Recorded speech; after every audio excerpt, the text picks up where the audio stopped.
El hombre acostado sobre la cama ya no respondía a las preguntas. Sus ojos estaban cerrados y su frente continuaba ardiendo. Quién sabe si ya estaba sumergido en las brumas de la muerte. Desde niño había soñado con ser médico, sobre todo cuando veía las penurias y los males de los mineros de su pueblo natal, Cerro de Pasco. Pero ahora, irónicamente, solo era un paciente, consumido por la fiebre y la anemia, agonizando en la cama de un antiguo hospital. Se había inoculado una enfermedad para estudiarlo, para conocer su proceso y buscar la manera de combatirlo. Aun cuando algunos pensaron que era un suicida, él sabía perfectamente lo que hacía. Había utilizado su propio cuerpo como un laboratorio y siempre tuvo la esperanza de terminar bien su experimento.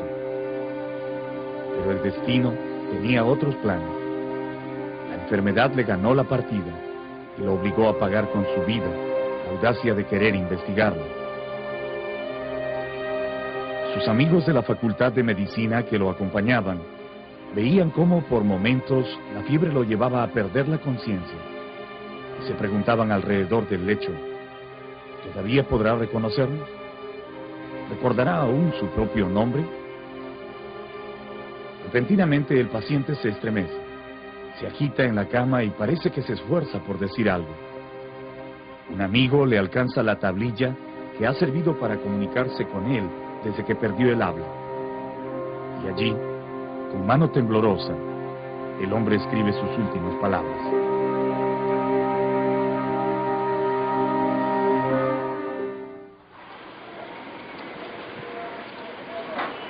Todavía tenía lucidez. Recordaba el nombre que le pusieron en la pequeña iglesia del barrio de Chaupimarca, en la ciudad de Cerro de Pasco. Allí, al lado de la antigua pila bautismal y en brazos de sus padres, recibió el primer sacramento cristiano, junto con su nombre, Daniel Carrión.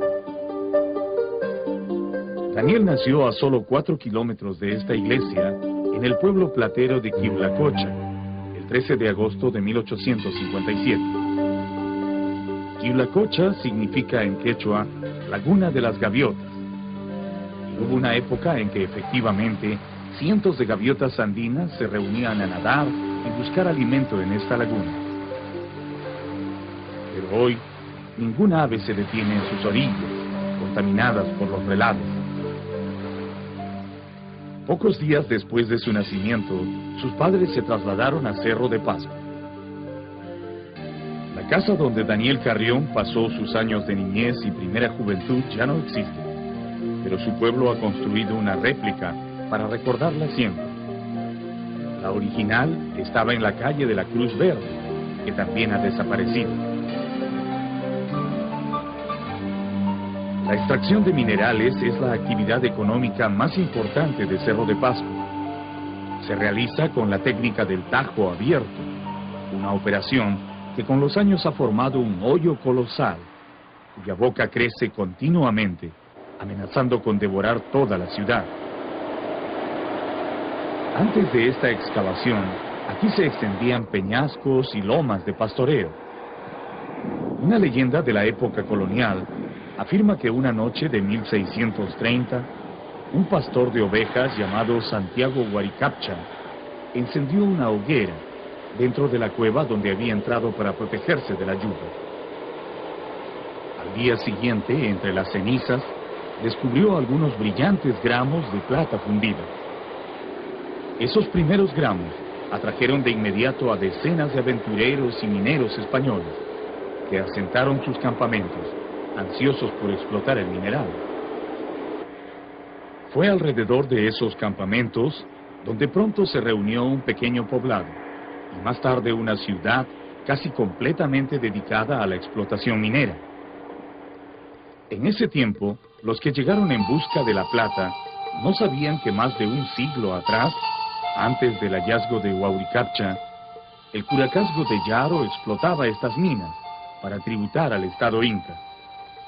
De aquí salió gran parte de la plata y el oro que el Inca prisionero Atahualpa acopió en Cajamarca, para pagar su rescate a los soldados conquistadores. La ciudad minera de los españoles creció sin orden y sin ningún diseño, pues ellos no la concibieron para vivir permanentemente. Solo era un refugio transitorio, mientras se hacían ricos. Sin embargo, por su gran riqueza fue adulado. El virrey Amat y Junyent le dio a la ciudad el título de distinguida villa, y en tiempos de la República, el gobierno del mariscal Gamarra la nombró opulenta ciudad. En la época en que nació Carrión, Cerro de Pasco apenas alcanzaba los 6.000 habitantes. La mayoría de su población tenía sus orígenes en los departamentos vecinos, pero ahora se habían sumado migrantes de Europa y de otros países americanos. Su riqueza la había convertido en una ciudad cosmopolita. El padre de Daniel Carrión, el médico don Baltasar Carrión, era uno de esos migrantes. Había venido de Loja, Ecuador, para ejercer su profesión en los asientos mineros. La madre era una joven serreña de Quiulacocha, llamada Dolores García Navarro. Sus primeros años escolares transcurrieron aquí, en la escuela municipal. Este patio y estas aulas lo vieron llegar como a cualquier niño de ahora, con las mejillas enrojecidas por el frío cortante de los 4.338 metros de altura de Cerro de Pasco. En su camino a la escuela se cruzaba con las manadas de mulas o llamas cargadas de mineral que iban rumbo a los molinos. El escolar Carrión sabía lo que costaba extraer esas piedras incrustadas de plata, hierro o zinc. Los socavones estaban muy cerca y era fácil saber que en esos lugares cientos de obreros dejaban su vida.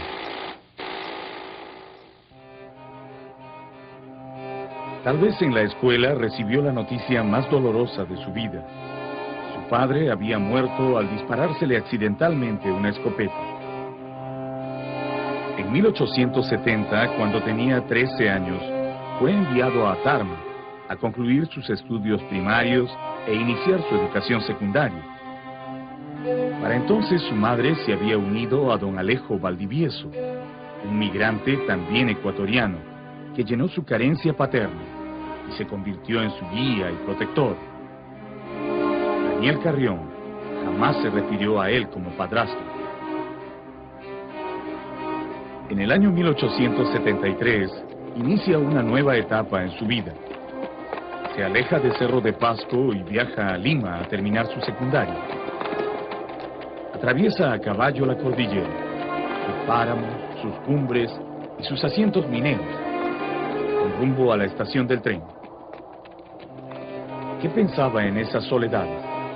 Quizás la única certeza que tenía era que viajaba a vivir solo en una ciudad muchas veces más grande que la suya. Al llegar a la estación del tren en San Mateo, el joven Carrión pensó por un momento en las miles de vidas que había costado la construcción de ese tramo del ferrocarril.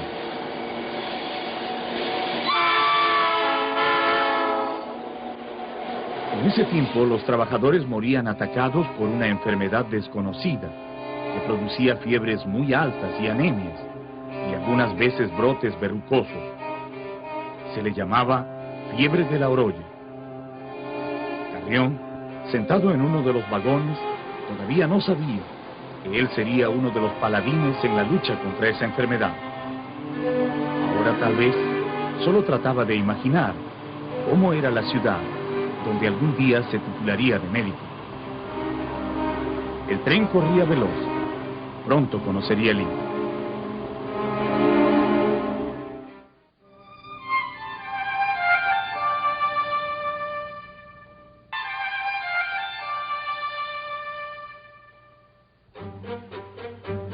Cuando Carrión llegó a Lima, rápidamente pudo percibir los contrastes que dividían a la capital del Perú. Las diferencias estaban a la vista. Bastaba recorrer un poco sus calles.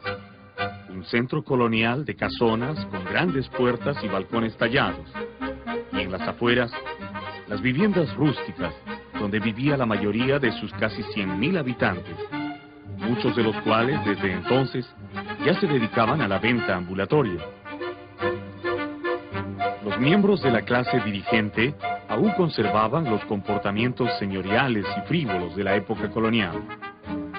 Seguían departiendo en grandes reuniones sociales y celebrando los carnavales, y desde hace algún tiempo habían empezado a trasladarse a sus villas de veraneo, en Miraflores, Barranco y Chorrillos, construidas según el estilo de los balnearios del mar Mediterráneo. Durante sus primeros días en la capital, el joven Carrión caminó por estos hermosos balnearios, que se construyeron con el dinero de la explotación del guano, de los minerales y de las haciendas agroexportadoras. Posiblemente quedó fascinado con la visión del océano, tan plano y extenso, y en todo diferente al paisaje accidentado y pétreo de su tierra andina. Pero él había venido a buscar la Lima intelectual, la capital ilustrada, la de los maestros que escribían en los periódicos y publicaban libros. Esa Lima empezaba en el Colegio Guadalupe, el más antiguo y prestigioso del país, donde se matriculó para terminar su secundaria. Los hombres que dictaban clases allí eran más que profesores, eran los líderes intelectuales de la época, y los alumnos, casi niños todavía, tenían la oportunidad de compartir con ellos las teorías más novedosas y las ideas más avanzadas de la época. Los días escolares también le trajeron amigos. Su carácter reservado se abrió a 4 condiscípulos, con quienes empezó una larga y entrañable relación. Sus nombres han quedado unidos al suyo: Mariano Alcedán, Casimiro Medina, Enrique Mestanza y Julián Arce. Años después, todos estos jóvenes estarían junto a su cama de enfermo, cuidándolo y alentándolo, cuando realizó el riesgoso experimento de estudiar la fiebre de la oroya en su propio cuerpo. Tal vez estos 4 amigos sonrieron sorprendidos cuando Carrión les comunicó que había pensado ponerse un nombre más para unirlo al de Daniel, con el que lo bautizaron sus padres. Quería llamarse Alcides, porque en el curso de griego había descubierto que Alcides significa fuerte y sereno ante las adversidades, y él quería desde ahora honrar y merecer ese nombre. Y así se quedó, Daniel Alcides, por decisión propia y para siempre. Terminados sus estudios escolares, los 5 amigos ingresaron a la Facultad de Ciencias de la Universidad Mayor de San Marcos. Los estudios en estas aulas eran requisito para 3 años después postular a la Facultad de Medicina de San Fernando. Este es el patio de la Facultad de Ciencias, por donde Carrión y sus amigos transitaron, discutiendo y asimilando la nueva visión del mundo que venía desde Europa. Como nunca antes se buscaba explicar la naturaleza mediante leyes, y generalmente contradiciendo la propia fe. Para los jóvenes de entonces, empezaba a ser